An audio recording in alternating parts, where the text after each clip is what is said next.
할렐루야, 감사합니다. 수요일에 만나는 하늘 만나 양식. 자, 오늘은 아브넬의 죽음에 대한 다윗의 뜨거운 눈물이라는 주제로 말씀을 선포하겠습니다. 오늘의 생명 양식은 사무엘하 3장 31절부터 32절입니다.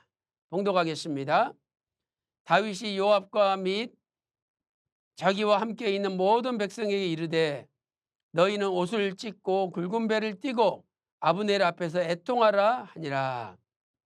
다윗 왕이 상여를 따라가서 아브넬을 헤브론에 장사하고 아브넬의 무덤에서 소리를 높여 울고 백성도 다 우니라. 이는 하나님의 말씀이니라. 아멘. 요압은 다윗의 7년 6개월 통치가 끝나갈 무렵 아브넬을 중요한 일이 있는 것처럼 불러서 헤브론에서 죽였습니다. 사무엘하 3장 27절 말씀 보세요. 아브넬이 헤브론으로 돌아오매 요압이 더불어 정용히 말하려는 듯이 저를 데리고 성문으로 들어가서 거기서 배를 찔러 죽이니 이는 자기의 동생 아사엘의 피를 인함이더라 말씀하고 있습니다. 요압은 조국 통일이라는 하나님의 뜻보다는 자기 동생 아사엘을 죽인 복수심에 불타서 아브넬을 죽였던 것이죠. 그런데 다윗은 아브넬이 죽었다는 소식을 듣고 뜨거운 눈물을 흘렸습니다. 자, 첫째로 다윗은 모든 백성에게 옷을 찢고 아브넬 앞에서 애통하라고 명령하였습니다. 사무엘하 3장 31절 보세요. 다윗이 요압과 및 자기와 함께 있는 모든 백성에 이르되 너희는 옷을 찢고 굵은 배를 띠고 아브넬 앞에서 애통하라 이렇게 말씀하고 있습니다. 두 번째로 다윗은 아브넬을 헤브론에 장사한 다음에 무덤에서 소리를 높여 울었습니다. 일국의 왕이 무덤 앞에서 엉엉 울면서 소리를 높여 울었으니 얼마나 백성들의 마음이 안타까웠겠습니까? 사무엘하 3장 32절에서 아브넬을 헤브론에 장사하고 아브넬의 무덤에서 소리를 높여 울고 백성도 다 우니라 라고 말씀하고 있습니다. 왕이 직접 장지까지 가서 무덤 앞에서 소리를 높여 울었으니 다윗의 슬픔이 얼마나 큰 것인지를 보여주고 있습니다. 오늘은 이 다윗의 뜨거운 눈물에 담긴 의미가 무엇인지 구속사적 교훈을 살펴보도록 하겠습니다. 첫째로 다윗의 눈물은 아브넬의 허무한 죽음에 대한 슬픔의 눈물이었습니다. 그래서 다윗은 아브넬의 죽음을 슬퍼하며 애가 슬픈 노래를 지었습니다. 사무엘하 3장 33절에 왕이 아브넬을 위하여 애가를 지었다라고 말씀하고 있습니다. 첫째로 그 애가에서 무엇이라고 말했습니까? 아브넬의 죽음은 미련한 자의 죽음과 같다라고 탄식했습니다. 사무엘하 3장 33절 하반절에서 아브넬의 죽음이 어찌하여 미련한 자의 죽음 같은고라고 말씀하고 있죠. 여기 미련한이라는 단어는 히브리어 나발이죠. 어리석은 뜻입니다. 죽지 않아도 되는데 어리석게 죽었다는 것을 탄식하는 것입니다. 두 번째, 손이 결박되지 않고 발이 착고에 채이지 않았는데 엎드러진 죽음이었다라고 애가를 지었습니다. 사무엘하 3장 34절 말씀 보세요.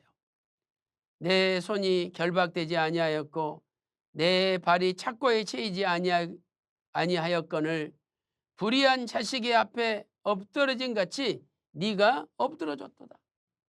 아니, 손이 묶여지지도 않았고 발이 쇠사슬에 묶여지지도 않았는데 이스라엘의 가장 무술이 뛰어나고 최고 군사령관인데 얼마든지 상대방을 물리칠 수 있었는데 그냥 방심하다가 경계하지 않다가 죽임을 당했으니 슬프다는 거예요. 아브넬은 열한 지파에서 가장 무술이 뛰어나고 용감했던 최고 군사령관이었습니다.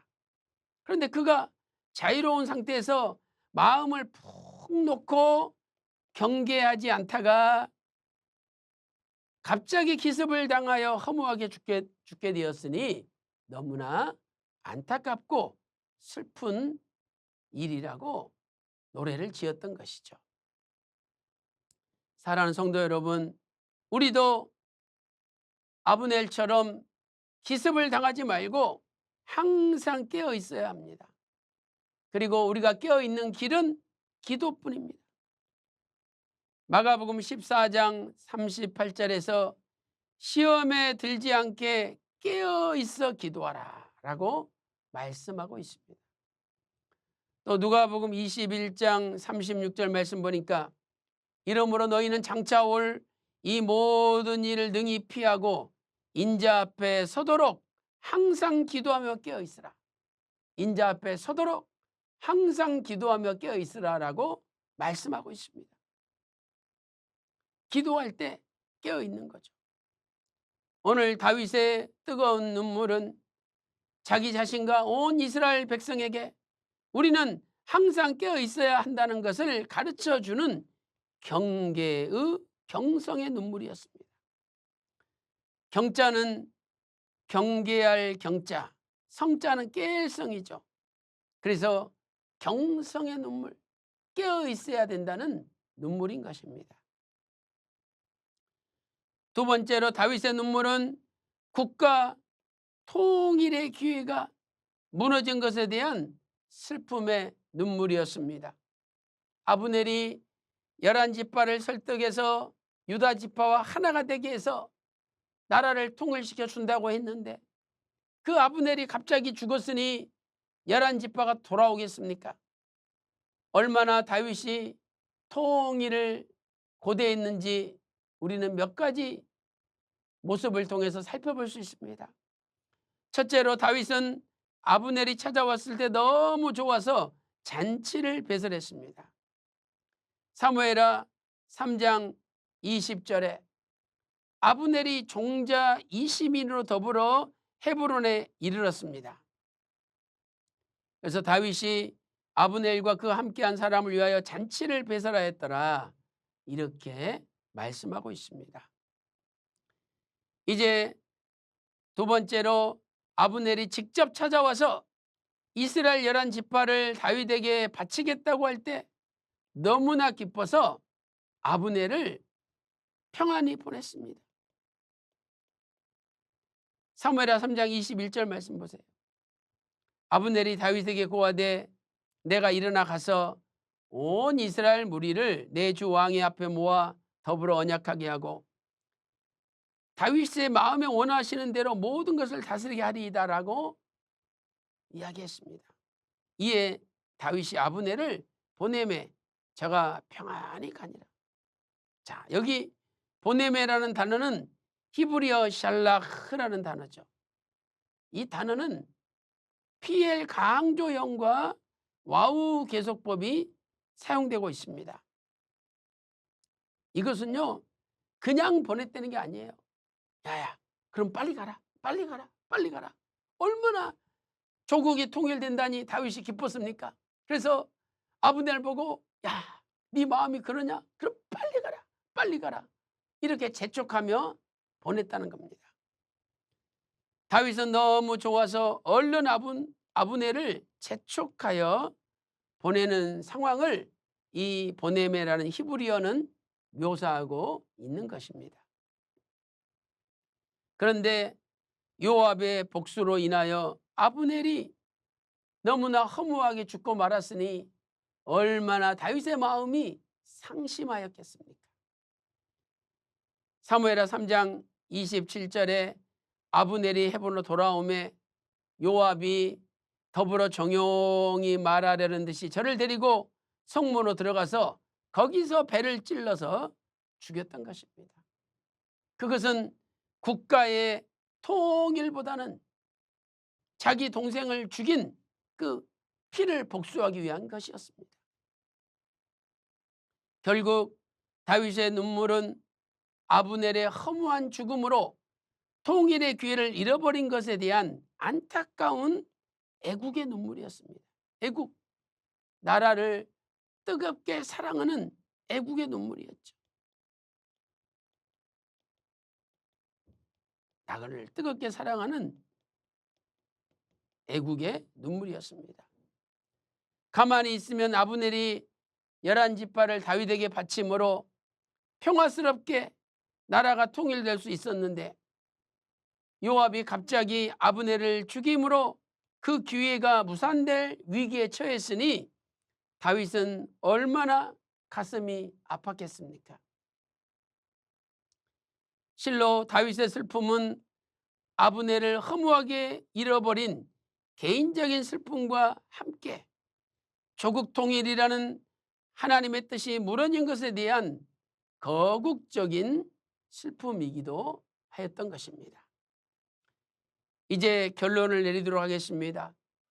예수님께서도 예루살렘에 입성하실 때 예루살렘이 앞으로 무너질 것을 보시고 눈물을 흘리셨습니다. 자, 누가복음 19장 41절부터 44절 말씀 보세요. 가까이 오사 성을 보시고 우시며, 예루살렘 성을 보시고 예수님이 우셨습니다.